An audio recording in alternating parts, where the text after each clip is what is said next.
Hello friends. तो आज के लेक्चर में हम डिस्कस करने वाले हैं अध्याय 1 जो कि चैप्टर 1 है। ये हमारा जो चैप्टर है ये मैटर के ऊपर बना हुआ है, जो कि इस चैप्टर का नाम है हमारे आसपास के पदार्थ, जो कि है मैटर इन आवर सराउंडिंग्स। ठीक है, तो चलिए बिना कुछ लेट किए हम अपना वीडियो और जो भी आज का टॉपिक है वो स्टार्ट करते हैं। तो सबसे पहले आपने ये देखा होगा कि जो मैटर है, ठीक है, ये विभिन्न प्रकार के वस्तुओं से बनी हुई होती है। ठीक है, जैसे अपने चारों ओर नज़र दौड़ाने पर हमें विभिन्न प्रकार की वस्तुएं नज़र आती है।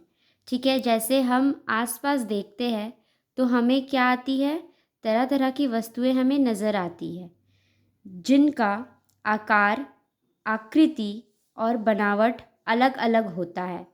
जब हम अपने आसपास में नज़र दौड़ाते हैं और सभी तरह के वस्तुओं को देखते हैं तो उस पे हम ये पाते हैं कि उसका आकार जो होता है, आकृति जो होता है और उसका जो बनावट होता है वो अलग अलग होता है।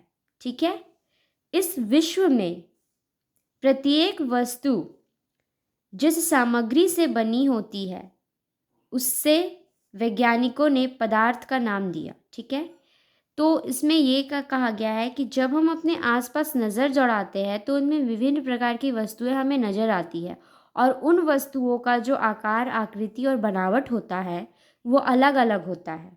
ठीक है, तो ये विश्व में, ठीक है, हमारे प्रत्येक जो वस्तु है, ठीक है, जिस सामग्री से बनी है, जो भी सामग्री से बनी है, जो भी चीज़ें से बनी होती है, उसे जो वैज्ञानिक है, जो साइंटिस्ट है, ने क्या नाम दिया, पदार्थ।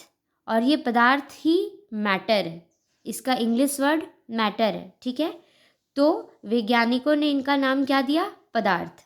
ठीक है, जिस हवा में हम सांस लेते हैं, जो भोजन हम खाते हैं, पत्थर, बादल, तारे, पौधे एवं पशु, यहाँ तक कि पानी की एक बूंद या रेत का एक कण, ये सभी पदार्थ है। ठीक है, जैसा जो हम हवा, जिस हवा में रहते हैं और जिस हवा में रहकर हम जो सांस लेते हैं और जो खाना हम खाते हैं, जो भी भोजन हम खाते हैं, ठीक है, या तो पत्थर हो, बादल हो, तारे, पौधे एवं पशु, ये सब जो है, ये सब क्या है, यहाँ तक पानी का एक जो बूंद होता है, ठीक है, या उसके रेत का एक कण होता है, ये सभी क्या है, पदार्थ है। ये क्या है, मैटर है। ये क्या है, मैटर है।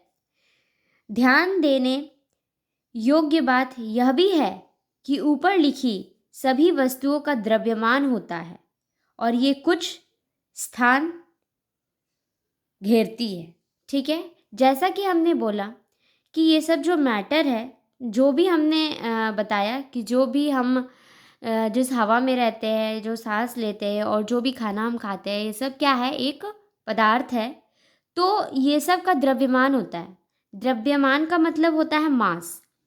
ऐसे ही तो कोई भी वस्तु हमारे आसपास जो है वो फैली तो नहीं है, उसका कुछ ना कुछ क्या है, मास नंबर है। ठीक है, तो कुछ किसी भी चीज़ का, कोई भी मैटर का हो, ठीक है, जो ऊपर दी गई हुई जो चीज़ें हैं, इसका क्या होता है, द्रव्यमान होता है, मास होता है, और ये कुछ स्थान भी घेरती है।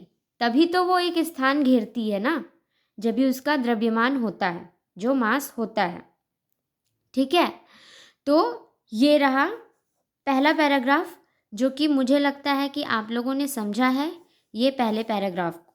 ठीक है, अब दूसरे पैराग्राफ में आते हैं कि प्राचीन काल से ही मनुष्य अपने आसपास को समझने का प्रयास करता रहा है। ठीक है, बहुत पहले से ही जो मनुष्य है वो अपने आसपास की चीज़ों को प्रयास करने और समझने का जो कोशिश है वो करता आ रहा है।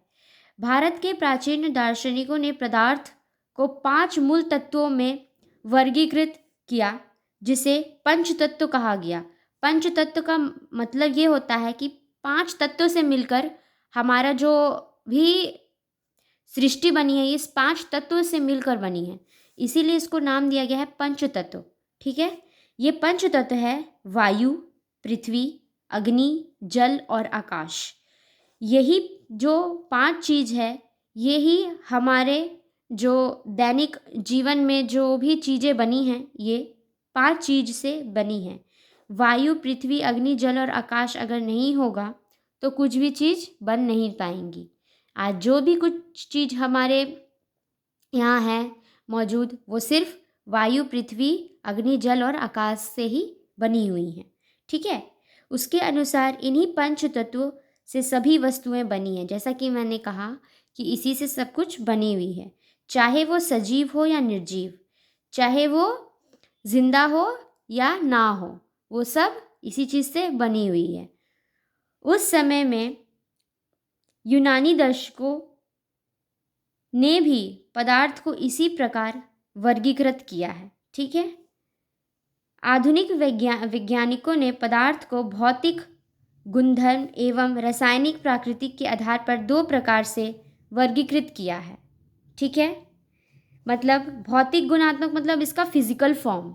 ठीक है, इसका फिजिकल फॉर्म, और रासायनिक मतलब उसका जो केमिकल रिएक्शन होता है, उसी प्रकार से इसको 2 प्रकार से वर्गीकृत मतलब बांटा गया है।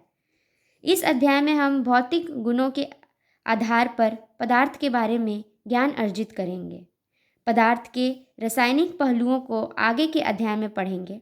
ठीक है, जो ये अध्याय है मैटर इन आवर सराउंडिंग, इसमें हम क्या पढ़ेंगे, सिर्फ भौतिक गुणों के बारे में पढ़ेंगे, जो इसका फिजिकल फॉर्म होता है। ठीक है, तो पॉइंट नंबर 1.1 क्या है, पदार्थ का भौतिक स्वरूप, जो कि जो मैटर का है वो फिजिकल फॉर्म क्या होता है।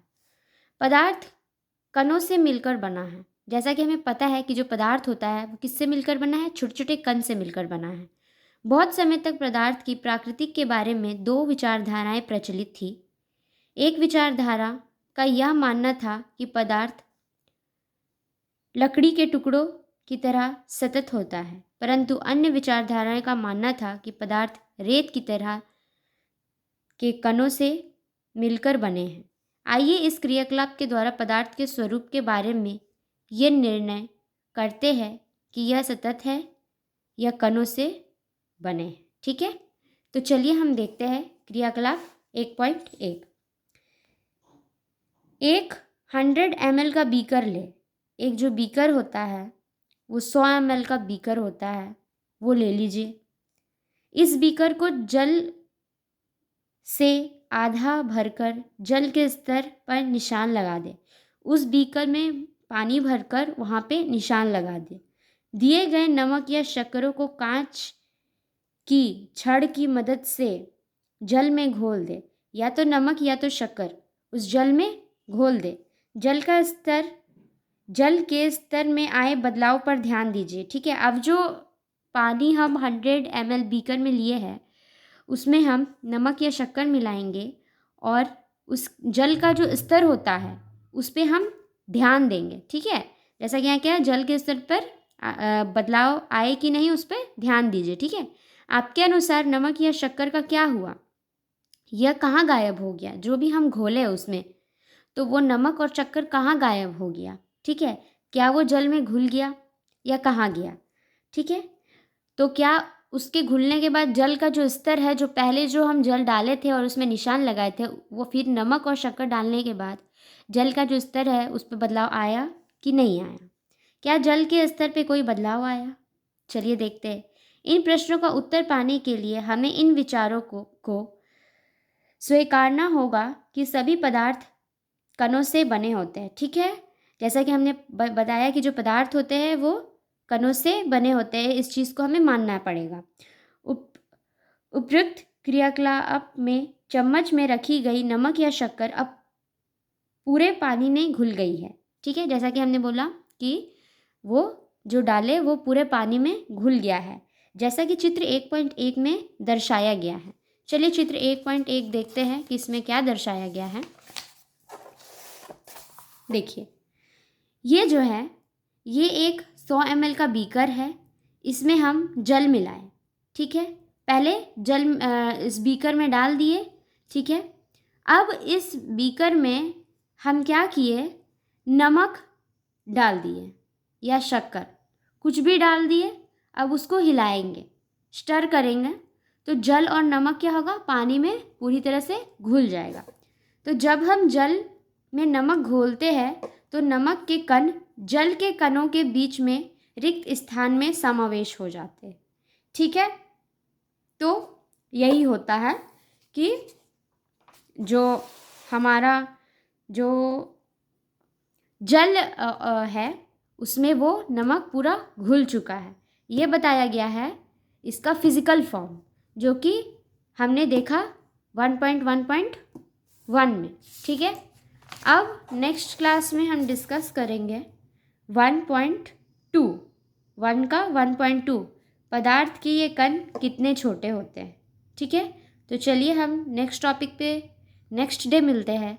तब तक के लिए गुड बाय। पढ़ते रहिए और अच्छे से पढ़िए, और क्लास समझ आए तो बेल आइकन हिट करना ना भूलें, चैनल को सब्सक्राइब करना ना भूलें। Thank you for watching.